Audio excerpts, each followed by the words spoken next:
오늘 누가복음 24장은 예수님께서 부활하시고 승천하시는 기사입니다. 기독교 신앙 가운데 가장 신비한 일이 있다면 그것은 바로 예수님께서 부활하신 사건입니다. 오늘 말씀에 보면 특별히 예수님께서 살아나셨다라는 그런 표현이 앞부분에 많이 나옵니다. 그래서 6절에 보면 이런 말씀이 있죠. 여기 계시지 않고 살아나셨느니라. 지금 예수님께서 원래는 무덤에 계셔야 되잖아요. 그런데 여기 계시지 않고 살아나셨다. 천사가 하는 말이었는데 말 그대로 예수님은 그 무덤 안에 계실 수 없는 살아계신 그런 분이라는 것이죠. 분명히 십자가에서 비참하게 죽으셨는데 그냥 죽어서 끝난 분이 아니라 여기 계시지 않고 살아나셨다. 그럼 바로 기독교 신앙이 바로 여기 계시지 않고 살아나신 그 예수님을 믿는 그런 신앙인 줄로 믿습니다. 아멘. 그래서 우리는 늘 무엇을 바라봐야 됩니까? 여기 계시지 않고 살아나신 그 주님을 보는 거예요. 어떠한 형편에 있어도 여기 계시지 않고 살아나신 그 주님을 기대하고 소망하고 붙잡고 우리가 그분께 기도하고 그럴 때 우리의 신앙이 힘이 있고 또한 하나님의 은혜와 능력과 역사들을 여러분 경험할 줄로 믿습니다. 오늘 제자들은 부활하신 그 주님을 만나기도 하고 특별히 보면 엠마오로 가는 그 제자들이 그 부활의 주님을 만났습니다. 그런데 하나같이 지금 부활의 주님을 만난 사람들은 어때요? 다 놀라고 있어요. 37절 한번 볼까요? 37절을 보시면 그들이 놀라고 무서워하여 그 보는 것을 영으로 생각하는지라 그랬어요.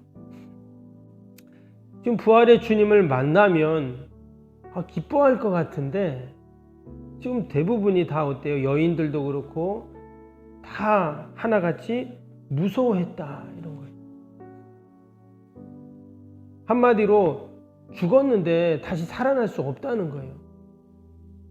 혹시 우리 가족 중에 또는 지인 중에 옛날에 돌아가신 분이 다시 살아나면 어떨 것 같아요? 무서울 것 같아요. 기쁘기도 하고 즐겁기도 하고 감사하기도 하겠지만 정말 살아난다면 얼마나 그게 무섭고 좀 충격적인 그런 일이겠어요? 지금 제자들도 마찬가지입니다. 주님의 부활의 사건은 너무나 충격적인 그러한 사건이었습니다. 근데 또 반면에 예수님의 모습을 보면 예수님은 너무나 태연하세요. 예수님이 십자가에 죽기 전이나 이후나 또 부활하기 전이나 부활하신 이후나 보면 예수님의 행동, 예수님의 말, 그 모습은 늘 동일하다는 거예요. 그러니까 예수님에게는 이 부활의 사건은 그 충격적인 사건이 결코 아니었어요. 예수님은 당연하다 생각하신 거예요. 성경에도 보면 예수님이 부활하신다는 얘기를 계속 몇 번 했잖아요. 이미 언급을 하셨습니다. 이것은 우리가 부활의 신앙에 다시금 우리가 서 있어야 함을 우리에게 이야기합니다. 우리가 신앙생활 하지만 정말 주님의 부활을 우리가 얼마나 붙잡고 또 우리가 생각하고 간직하는가. 기독교 신앙은 사실 부활의 신앙을 빼면 아무것도 아니에요. 우리가 오늘 하루를 살면서도 우리가 부활절 때만 생각하는 부활이 아니라 장례식 때만 생각하는 부활이 아니라 우리의 삶의 순간순간에 여러분 그 부활의 주님을 늘 기억하고 붙잡는 저와 여러분이 되시기를 축복합니다. 오늘 이 부활의 주님이 제자들에게 나타나셔서 하신 일이 있습니다. 36절 볼까요? 36절 보니까 이 말을 할 때 예수께서 친히 그들 가운데 서서 이르시되 너희에게 평강이 있을지어다. 지금 제자들이 두려워한다 그랬죠. 부활의 주님을 만나서도 두려워하지만 그동안 따르던 주님이 죽으셨잖아요. 그리고 예수님이 부활하셨다는 또 이야기를 하는 제자들도 있었습니다. 지금 그들의 마음이 평강이 없어요. 그래서 예수님께서는 그들을 만나 가장 먼저 하신 일이 뭐냐? 평강이 있어요. 무덤을 찾아온 여인들에게도 오늘 누가복음엔 안 나오지만 마태복음에 보면 여인들에게 뭐라고 하냐면 평안하냐 그렇게 말씀을 하세요. 또 제자들을 찾아가서도 너희에게 평강이 있을지어다. 무서워하고 두려워하고 하는 그 제자들에게 예수님은 여전히 평강을 말씀해주고 평강을 약속하고 계십니다.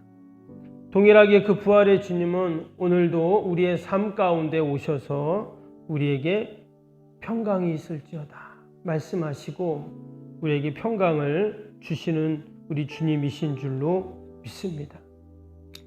또한 그 부활의 주님은 우리에게 소망을 주십니다. 오늘 38절 볼까요? 예수께서 이르시되 어찌하여 두려워하고 어찌하여 마음에 의심이 일어나느냐. 내 손과 발을 보고 나인 줄 알라. 나를 만져보라. 영은 살과 뼈가 없으되 너희 보는 바와 같이 나는 있느니라. 지금 예수님께서 제자들에게 두려워하지 말고 염려하지 말고 의심하지 말고 한번 나를 만져봐라 이렇게 지금 말씀을 하고 있습니다. 실제로 제자들이 보고는 만지고 기뻐하고 즐거워합니다. 근데 거기서 멈추지 않고 어떻게 하셨어요? 먹을 것이 있느냐 41절 이렇게 말씀을 하세요. 사람들이 여전히 의심을 하고 이해를 못하겠죠. 분명히 죽었는데 살아났단 말이야. 계속 그러고 있으니까 먹을 것을 달라 그럽니다. 예수님이 배가 고파서 먹을 것 달라 하신 게 아니겠죠. 여전히 의심하고 있는 제자들에게 분명히 살아나셔서 살아계심을 보여주기 위한 것. 여러분 죽었는데 어떻게 밥을 먹겠어요? 부활하신 주님 살아계심을 분명히 제자들에게 보여주면서 절망 가운데 있는 그들에게 소망을 주시기 위한 모습입니다.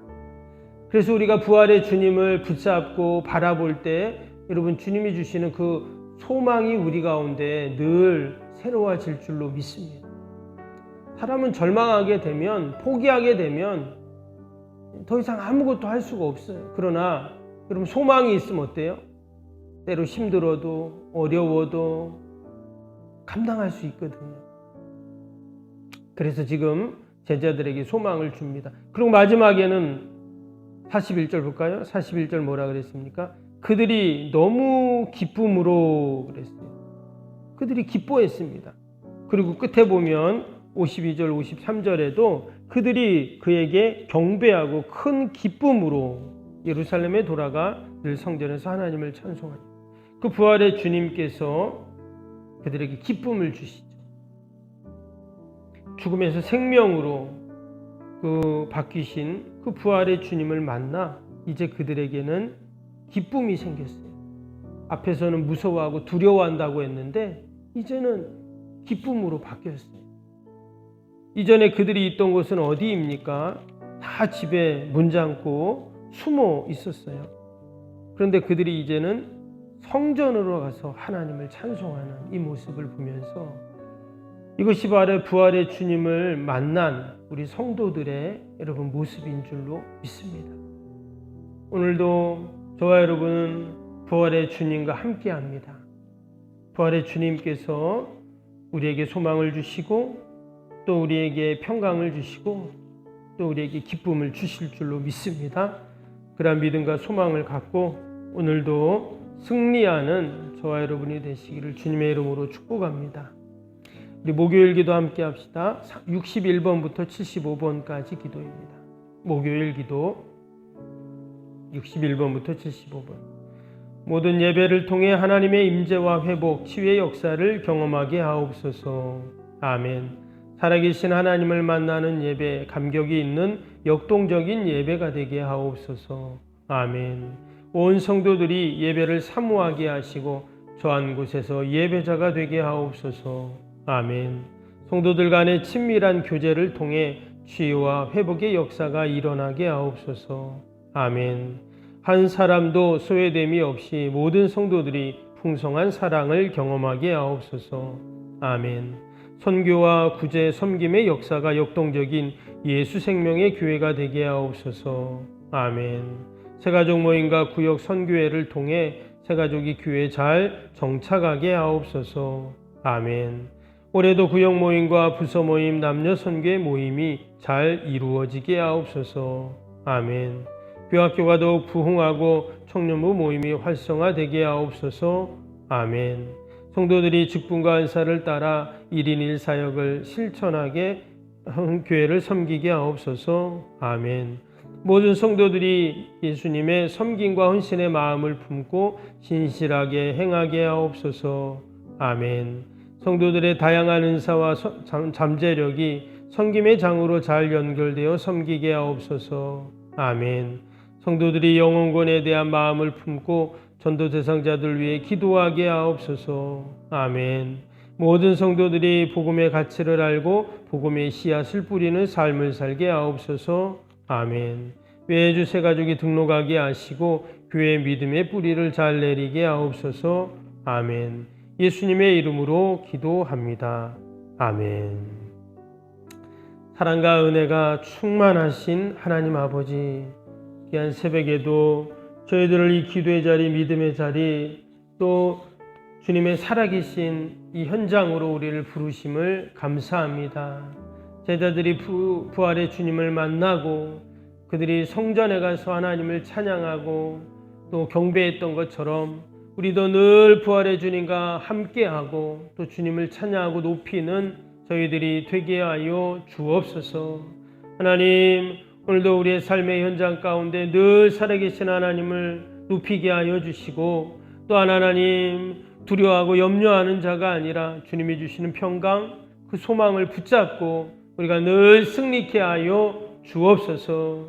하나님, 오늘도 주님의 몸된 교회와 또 우리 가정과 자녀와 일터와 모든 우리의 소망 가운데 하나님 함께 하시고 늘 하나님 영광 돌리게 하여 주옵소서. 특별히 우리의 연약한 육신을 꼭 붙잡아 주시고 병사에는 환우들과 연로하신 어르신들 늘 강건케 하여 주옵소서.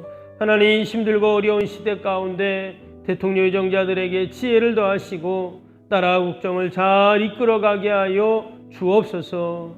아버지, 특별히 한국교회를 축복하시고 한국교회가 더 하나님 귀한 사명 넉넉히 감당케 하시고 교회마다 전도의 동력 부흥의 역사들이 일어나게 하시고 정말 한국교회가 아버지의 시대 가운데 하나님께 귀히 쓰임받을 수 있도록 복의 복을 더하여 주옵소서. 하나님, 오늘도 우리 양용교회 꼭 지키시고 어둠의 영들 틈타지 않게 하시고 아버지, 특별히 우리가 새성정 건축을 위해서 늘 새벽마다 기도합니다. 기도에는 이런 종류가 날 수 없다고 하셨사오니 우리가 하나님 하나하나 기도할 때마다 다 이루어지게 하여 주시고 기도보다 더 놀랍도록 응답하시는 하나님을 경험케 하여 주옵소서. 감사하며 예수님의 이름으로 기도하옵나이다. 아멘. 하늘에 계신 우리 아버지, 아버지의 이름을 거룩하게 하시며 아버지의 나라가 오게 하시며 아버지의 뜻이 하늘에서와 같이 땅에서도 이루어지게 하소서. 오늘 우리에게 일용할 양식을 주시고 우리가 우리에게 잘못한 사람을 용서하여 준 것 같이 우리 죄를 용서하여 주시고 우리를 시험에 빠지지 않게 하시고 악에서 구하소서. 나라와 권능과 영광이 영원히 아버지의 것입니다. 아멘.